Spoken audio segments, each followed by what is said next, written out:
Hi there. You didn't expect to see me this soon, did you? It's not even next week. It's the same Tuesday. Two things I forgot to say in that video, so I'm going to make this short.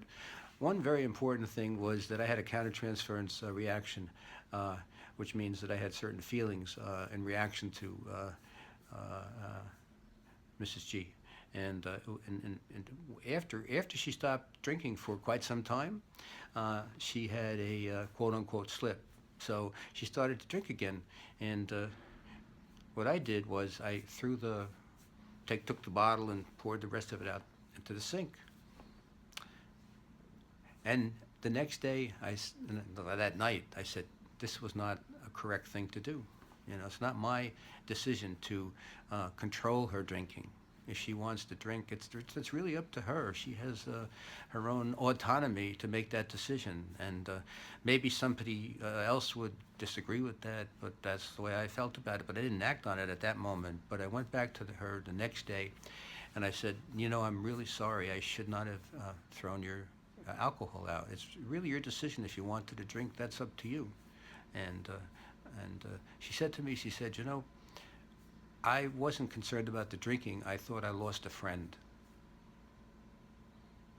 It was quite a moment.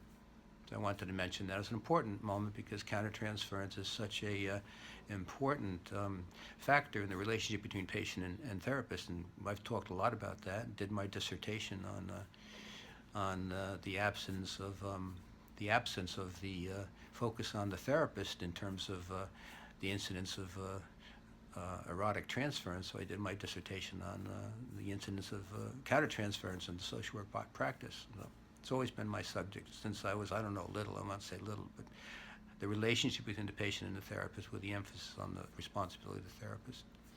So another thing I wanted to mention was that this story is in a book published, written by Dr. Andrew Tatarsky.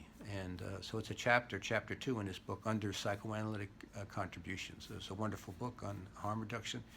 He's an old colleague of mine, so I want to thank him here publicly for giving me the opportunity to have my paper published in his book.